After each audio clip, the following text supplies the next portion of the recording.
Valentine ডের আগে একটি অ্যান্টি ভ্যালেন্টাইন মার্কেটিং স্টোরি নিয়ে আজ কথা বলবো। চলুন তাহলে জেনে নেওয়া যাক কোন ব্র্যান্ড ভ্যালেন্টাইনের আগেই এই ইনোভেটিভ আইডিয়া নিয়ে এলো। ক্যাডবেরি 5 স্টার সবসময়ই তাদের ব্র্যান্ডের মাধ্যমে মানুষকে বলে গো স্লো, আর তারা তাদের আগের আইডিয়াগুলো র্যান্ডম আর লেজি অ্যাকশন স্টোরির মাধ্যমে দেখাতো। কিন্তু ভ্যালেন্টাইন্স ডেতে তারা এবার যা করলো সেটা সত্যি সীমা ছাড়িয়ে গেল।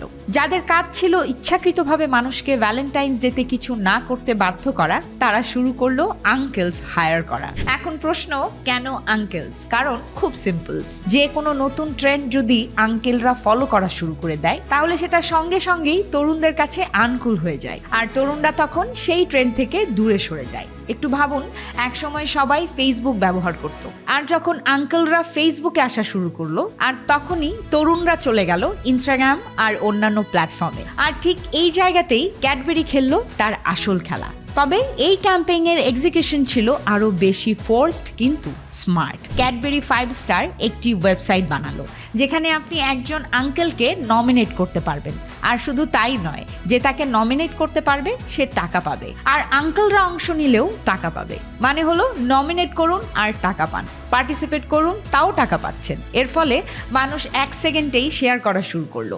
ভাইরাল হয়ে গেল পুরো ব্যাপারটা, কারণ এখানে কাজ করেছে instant sharing, viral agent effect এবং নেটওয়ার্ক এফেক্ট মার্কেটিং। ফলাফল একদম শকিং। এই ক্যাম্পেইন ইতিমধ্যেই 50 মিলিয়ন ভিউ পেয়েছে এবং তৈরি করেছে বিশাল পরিমাণ ফ্রি মিডিয়া কভারেজ। যখন অন্য ব্র্যান্ডগুলো ভ্যালেন্টাইন্স ডেতে নিজেদের লাভ স্টোরি নিয়ে লড়াই করছিল, ঠিক তখনই ক্যাডবেরি 5 স্টার জন্ম দিল এক নতুন ট্রেন্ড, অ্যান্টি ভ্যালেন্টাইন কনভারসেশন। আর সত্যি কথা বলতে, কখনো কখনো আলাদা দাঁড়ানোর সেরা উপায় হলো প্রতিযোগিতা না করে পুরো গেমটাই উল্টে দেয়া। এরকম আরও মার্কেটিং স্টোরি জানতে ফলো এবং সাবস্ক্রাইব করতে একদমই ভুলবেন না।